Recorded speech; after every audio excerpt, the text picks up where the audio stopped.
اللهم صل على سيدنا شفيعنا حبيبنا مولانا محمد وبارك وسلم صلاة وسلاما عليك يا رسول الله صلى الله تعالى عليه وسلم.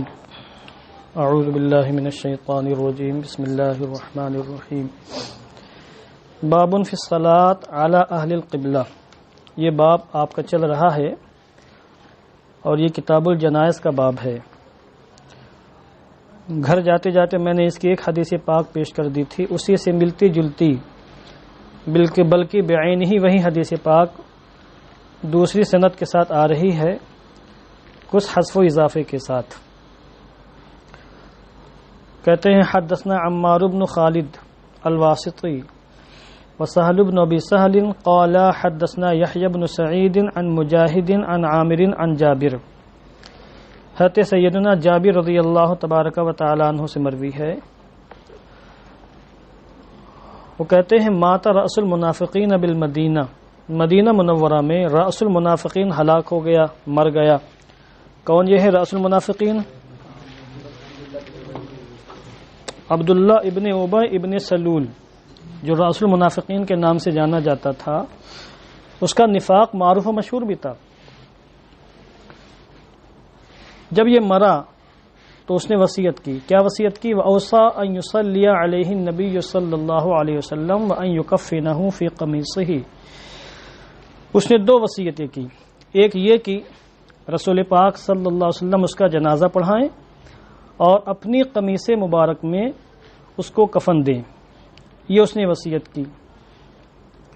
اس کا بیٹا، اس کے بیٹے حضرت عبداللہ ابن ابی ابن سلول، جو عظیم الشان صحابی ہیں، یہ حضور کی بارگاہ میں آئے اور اپنے باپ کا وصیت نامہ پڑھ کر سنایا. یعنی خبر دی کہ یا رسول اللہ میرا باپ مر گیا ہے، اس نے مرنے سے پہلے یہ وصیتیں کی ہیں. فصلی علیہ، تو حضور نے اس کی نماز جنازہ پڑھائی. وکفنہ فی قمیصہ، اور اپنی قمیص میں اس کو کفن دلوایا.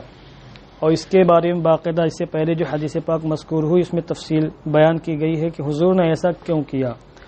حالانکہ حضور کو اللہ نے بعد میں منع فرما دی اور کہا وَلَا تُصَلِّ عَلَىٰ أَحَدٍ مِّنْهُمْ مَاتَ أَبَدًا وَلَا تَقُمْ عَلَىٰ قَبْرِهِ. تو حضور نے جب نماز جنازہ پڑھائی، فاروق اعظم نے منع فرمایا تو حضور نے فرمایا کہ یہ میں جو کر رہا ہوں مجھے پتہ ہے میں کیوں کر رہا ہوں. تو حضور نے اشارہ بھی دے دیا میں کیوں کر رہا ہوں تمہیں پتہ ہے. اس پر ہمارے مفسرین کرام نے فرمایا کہ اصل میں اسیران بدر کے جو قیدی تھے اس میں حضور کے چچا حضرت عباس بن عبد المطلب بھی تھے. تو ان کے پاس کوئی ڈھنگ کا لباس نہیں تھا کیونکہ وہ لمبے چوڑے تھے، نہایت ڈاما ڈول اور طاقت و قوت کے مالک تھے وہ. تو عبداللہ ابن ابی نے قمیص پہنائی تھی. یہ عبداللہ ابن ابی کی قمیص لمبی چوڑی تھی چونکہ خود لمبا چوڑا آدمی تھا. تو اس کی قمیص کے علاوہ کسی کی قمیص حضرت عباس کے نہیں آ رہی تھی. تو اس لیے اس کا بدلہ دینے کے لیے حضور نے اس کے مرنے کے بعد اپنی قمیص مبارک اس کو عطا فرمائی. حالانکہ آپ کو پتا تھا کہ حضور کی قمیص سے اس کو کوئی برکت حاصل ہونے والی نہیں ہے، کیونکہ برکت اسی کو ملے گی جو مومن ہو، صاحب ایمان ہو. ورنہ کسی کافر کو کسی مومن کے کسی بھی عمل سے اور کسی اللہ والے کے کسی بھی چیز سے برکت ملنے والی نہیں ہے، مگر چونکہ مکافات عمل کا معاملہ تھا اس لیے حضور نے قمیص عطا فرما دی. یہ اس سے پہلے میں بیان کر چکا ہوں. اور پھر حضور اپنے نگاہ نبوت سے دیکھ رہے تھے کہ اگر میں اس کا جنازہ پڑھا دوں گا تو کئی ہزار لوگ، کئی سو لوگ جو منافق ہیں، جن کے دل میں نفاق ہے، وہ سچے دل سے توبہ کر کے مسلمان ہو جائیں گے اور مومنین مخلصین بن جائیں گا. ایسا ہی ہوا کہ حضور نے جنازہ پڑھایا تو تقریباً کم و بیش 1000 منافقین مومن ہوئے. اور انہوں نے یہ دیکھا کہ جب ایک رأس المنافقین جس کا نفاق ظاہر و باہر تھا اس پر حضور کی شفقت ایسی ہے کہ قمیص بھی دے دی اور نماز جنازہ بھی پڑھا دی، تو اگر ہم سچے دل سے مسلمان ہو جائیں تو پھر حضور کی کس قدر شفقتوں کے ہم حقدار ہوں گے. تو سب کے سب مسلمان ہو گئے. تو یہ پوری میں روایتیں بیان کر چکا ہوں، اب یہاں پر صرف ترجمہ باقی ہے.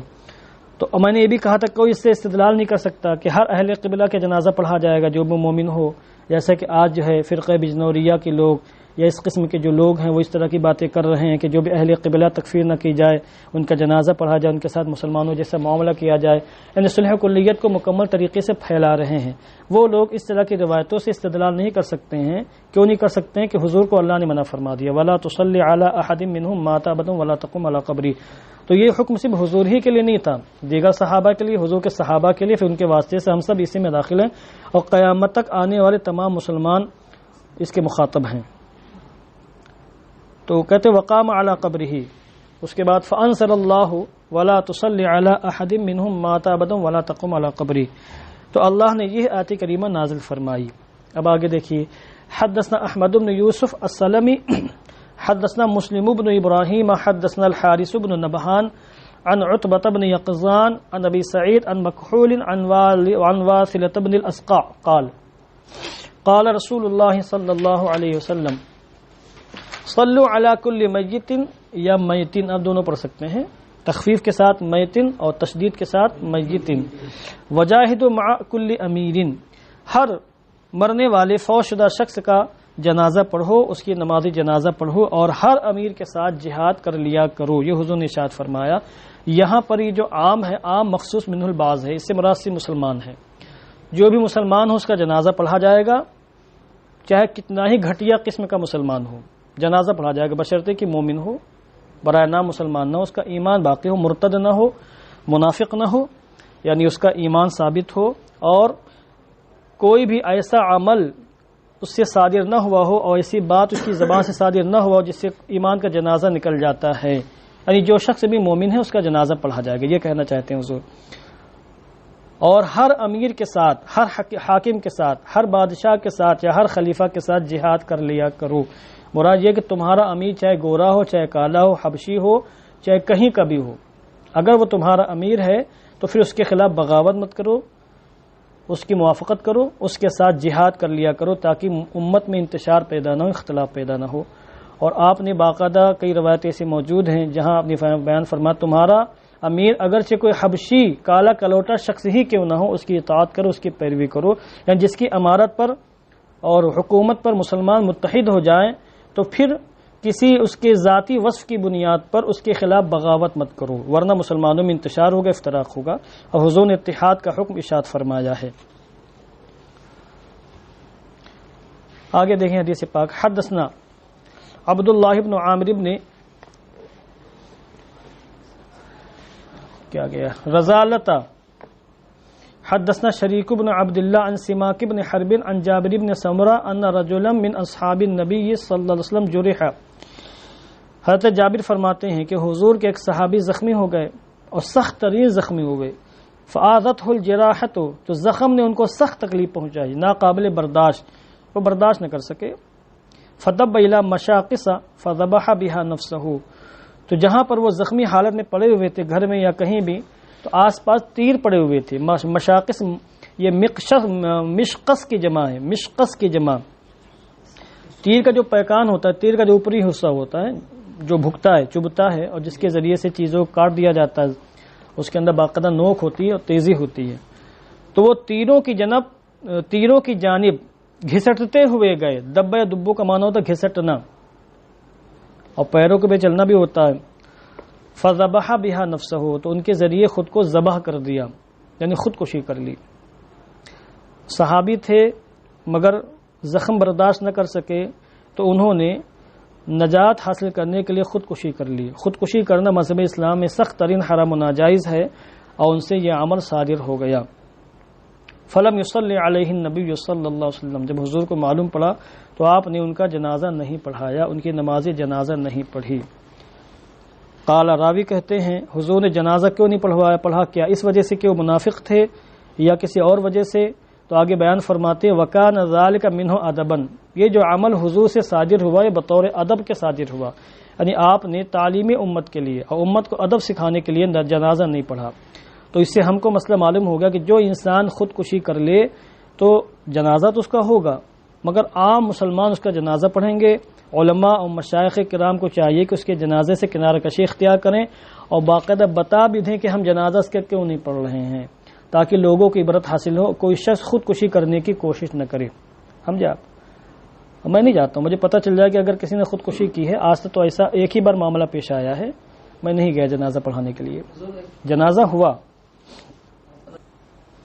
کہ اللہ نے تمام صحابہ کی مغفرت فرما دی ہے، اور اس سلسلے میں میری کتاب عدالت صحابہ چھپ کر آ چکی ہے. ابھی میں آپ کو لوگوں کو انشاءاللہ تحفتاً دوں گا.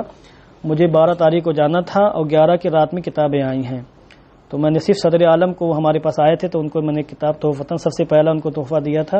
اس کے بعد میں 10-12 نسخے گھر لے کے گیا ہوں، وہاں کچھ علماء کو دیا ہے، باقی بنڈل ایسے رکھے ہوئے ہیں.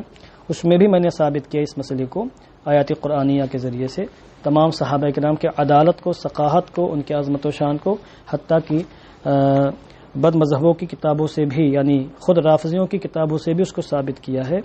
وہ ساری کتابیں میں نے ڈیلیٹ مار دی اپنے موبائل سے، مگر اب میں نے ارادہ یہ کیا ہے کہ ان کتابوں کو دیکھ کر مجھے حوصلہ ملا ہے کہ اب ان تمام کتابوں کو پھر سے ڈاؤن لوڈ کر کے پرنٹ کروا کے رکھ لوں گا، کیونکہ کتابیں مل نہیں رہی ہیں، کتابیں مہنگی بہت زیادہ ہیں. پہلے حدیث پر پوری دیکھو آپ.